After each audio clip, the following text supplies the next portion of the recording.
Hello, my name is Curry with Gorilla Games, and this is a how to play video for Dead End. This is not the final iteration of the game. We have some incomplete artwork and some things will change, but this is very close, so it's okay to do a how to play video right now, which is what we will do. So first things first, guys, you deal yourself 6 actions. So actions are how you will shoot at the enemies trying to reach you. So the goal of the game is to not allow enemies to get to the action square where they will then cause damage to you. You want to survive. You win the game by defeating all of the true enemies, and true enemies are enemies that can harm you. Mixed in with these enemy cards will be various other cards, some good, some bad. We'll find out as we flip cards. So we have our 6 action cards. We're ready to play. First thing you do, you start the game on the enemy turn. The enemy turn, you flip a movement card, and the colors on the movement card indicate which enemies enter. So we have blue here. So we'll take a enemy card from the blue alley, we'll flip them over, and we'll place them on the first blue marker. Then we'll go purple. Flip an enemy over, place it on the first purple marker. Now, when resolving these movement cards, you always go red, blue, purple. Now that the enemies have entered, it's our turn. Now, before I go to our turn, I will say that some of the enemy cards react differently when they enter the game. Some react differently when they're defeated.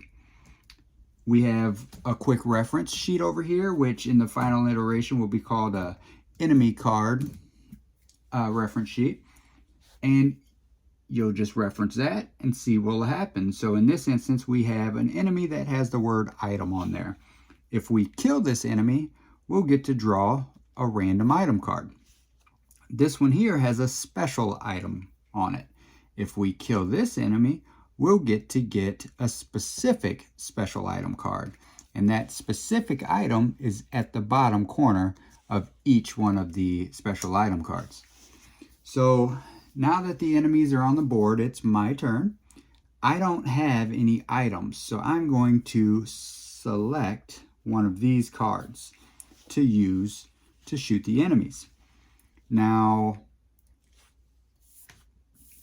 these cards are very simple. They shoot one time and cause 1 damage in each direction they're facing. So if I were to play this card, it would shoot 1 time this way. There's no enemies, so it wouldn't do anything. It would also shoot 1 time this way, which would then kill this enemy. Unless otherwise stated, enemies only have 1 hit point, so it's 1 shot and he's dead. So I take that one, I set him off to the side, face down. I will then draw an item card because that's what I got for killing that one. And in this case, I got a glass bottle. All of the rules are on each of the item cards. So you can do one of 2 things. I've designed it in 2 ways. You can place the card in the stand behind your character, as so, and up top here. Or you can place the card in front of you. When you're just learning to play the game, placing the card in front of you will help you remember the instructions for each item. But if you place it behind the card, there is a little bit of a reminder down there. So this glass bottle can be used for protection or as a decoy. So for the sake of this game, we're going to put it right up top here. All right, my turn's over. So we'll flip another movement card. This time we revealed 1 blue. Now there's already an enemy in play, so that enemy will advance 1 space, and then a new enemy will enter. This enemy says pack on it, and an enemy that says pack on it the rules over here says when this card enters play, stack one more enemy card from its draw pile on top of it. The new card enters with its own perk. So then I will take one card and I will enter it on top. This here is a bystander card. Bystanders, we want to try to save. So it's a bit unfortunate that the bystander is going to be right here. But if we reference the sheet up here, it says that bystanders, when they share a spot with true enemies, their card gets turned sideways and you place them at the bottom, just like so. So we have until the next time a movement card is flipped, revealing blue, to save that bystander. If we don't save that bystander in time, the bystander will officially be dead and removed from the game. If we do save the bystander, which is to say the bystander reaches the action square, we will get rewarded with an action card. So in this case, we have entered in the new enemy cards. It is now our turn again. Now looking at my action cards, I can shoot twice this way, which would do me no good. I can shoot twice this way, which will definitely do me good. I can shoot once into each direction, not worth it. I can shoot one time here, so I would kill him, I would receive the special item, or I can use my last card, I can kill him, and then I can waste a bullet shooting it down this way. So I think in this situation, this is easily the best card to use. I would place it here. The first bullet would cause 1 damage, which would officially kill this one. And the second bullet would hit the next target, which would be this one, because you're always shooting the card that's at the topmost of the stack. So with one card, I just killed 2 enemies. So basically, now I get a special item, and I get a diseased rat. So I would look through the special item cards for the diseased rat. And now I have to decide. I have 2 items. And you can only have 1 item at a time unless you have an item that allows you to hold more. Because remember, you're also holding 2 guns. Bobby Butcher here has 3 arms. So you lucked out there. You can do a little extra. So I have to decide which one of these cards to use.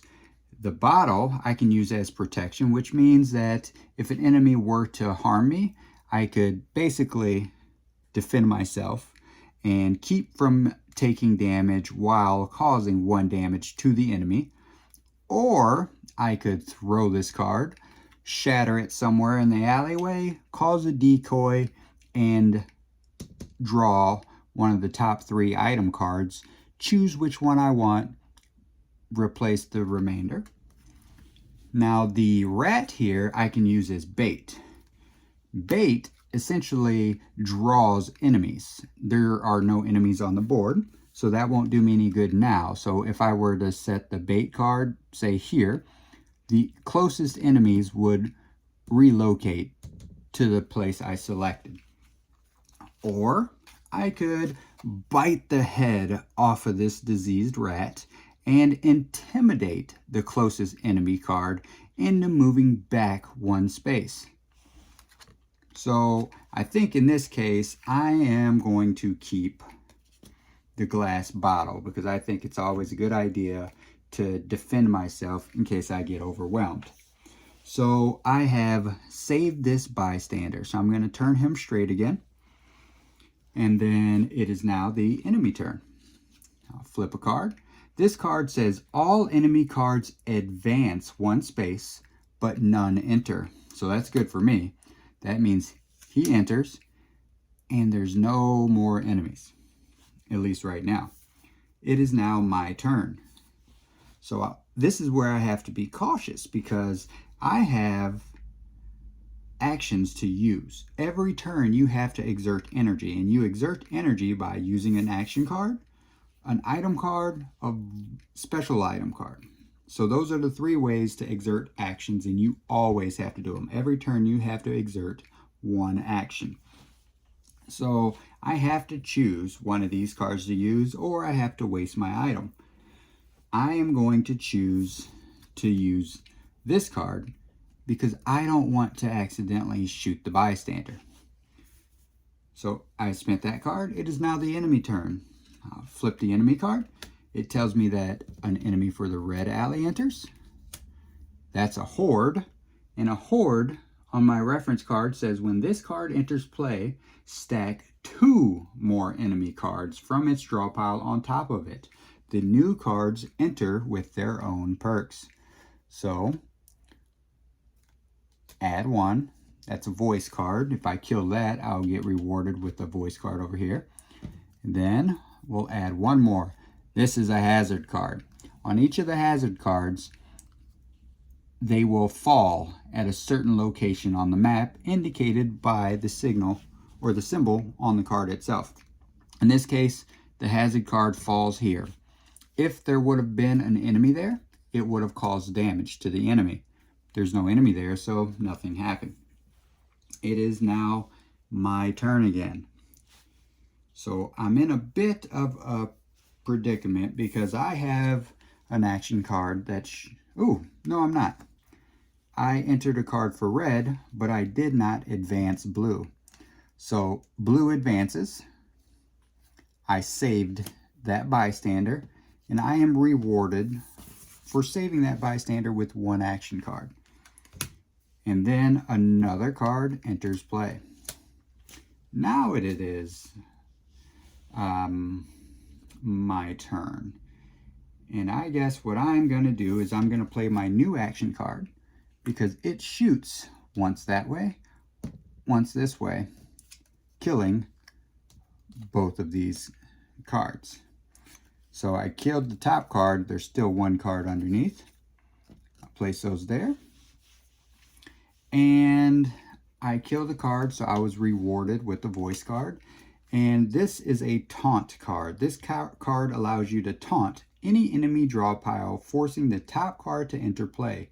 Cards already in play do not advance. So again, I can place it behind Butcher here, or I can place it in front of us. I like to make it feel like I'm playing with little toys on the board, which is why I selected these smaller size cards so I could play with everything. So then now what we have to draw a movement card, flip it, purple. Purple enters play, and then we repeat. We just keep going through the game, strategically picking which action cards to use, which item cards to use, which taunt cards to use. So in this predicament, or not predicament, in this situation, I am going to taunt. I'm going to use a voice card. Voice cards don't cost energy to use and can be used in conjunction with other cards. So I'm going to use that voice card, and I am going to call, bad idea. I taunted another card out of the draw pile into the game, and that enemy just happened to be the boss, the Grim Reaper. First thing you do with the boss, which is the Grim Reaper, is on their card they have symbols. He has 3 of them, so that means I'm going to move the tracker to the 3rd one. Every time he takes damage, 1, 2, 3. That's how you track his damage. Also, when this card enters play, 2 enemies are revived from the discard pile to the other alleyways. So now things just got a little bit tougher. But first things first, it's my turn. I'm going to use an action card. I am going to shoot the Grim Reaper twice. So 1, 2. 1 more hit and he's dead. So hopefully I can do that before I get overwhelmed. It's now the enemy turn again. Flip it. No enemy cards enter play. So I did get lucky, except I don't have very good action cards right now. what I am going to do is I'm going to go ahead and kill that one just to get him off of the board. He's gone. I wasted a bullet this way. It is now the enemy turn again. Red enters. That is a voice card. It's my turn. I can't hurt anybody. I basically just wasted that card, or I could use the decoy, but I want to save that decoy. I'm not ready to use it yet. So I wasted a card. It shoots this way. It doesn't strike anybody. I'm out of action cards. Whenever you run out of action cards, you scoot your stamina down and you replenish that many action cards. So I went from 6 down to 5. So now I only get to replenish 5 actions. You can see how the more stamina you lose or use, the less amount of action cards you'll have to combat everything. So now it is the enemy turn again. We got red. Red advances. A new red enters. Purple advances. A new purple enters. All right, so I can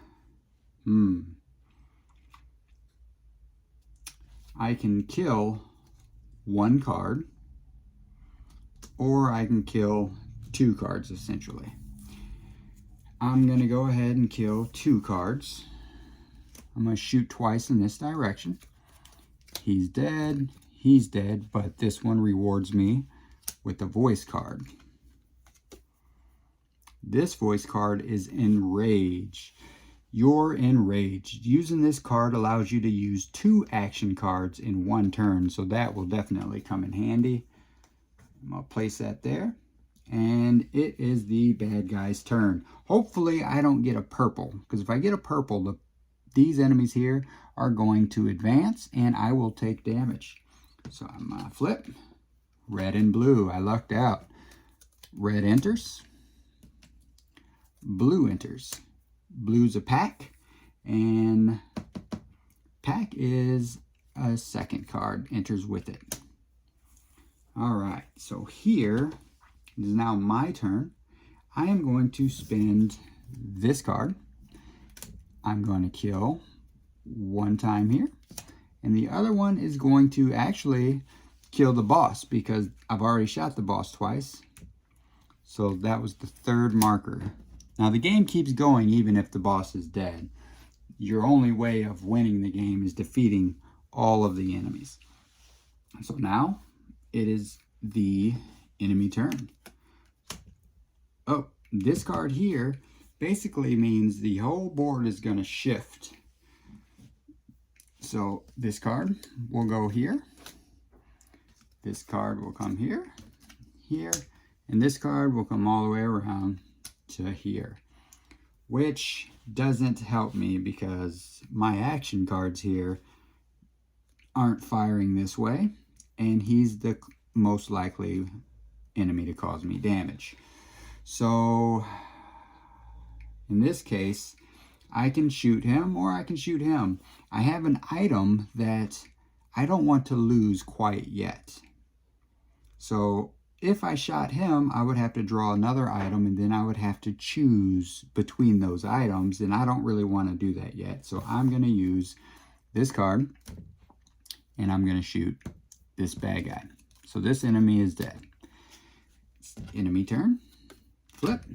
So blue advances, and this is why I didn't want to use that card. Blue advances. This should cause me damage, but I have an item that I can use for protection. If held, this item will protect you from 1 direct attack, preventing damage to you while causing 1 damage to the attacking enemy. So this card is now used and gone. This card that tried to attack me has been killed. I did not receive any damage. So I lucked out. So the blue card went up. Next card goes up, and a blue card enters. Now we move on to purple. Purple advances, and a new purple enters the game. I am going to use Enrage. I'm going to use my voice card. That allows me to use 2 actions in one turn. 1 action to kill him, which will give me another item. I got a bent fork. This time I'm going to keep the item in front of me here. And then I'm going to use my other action to kill him. All right, so we are getting close to the end. So my bent fork, if held, this item will protect me from 1 direct attack, like the bottle I just used, or I can use the bent fork as a projectile and sling this item in any direction to cause 1 damage to the first card it comes into contact with.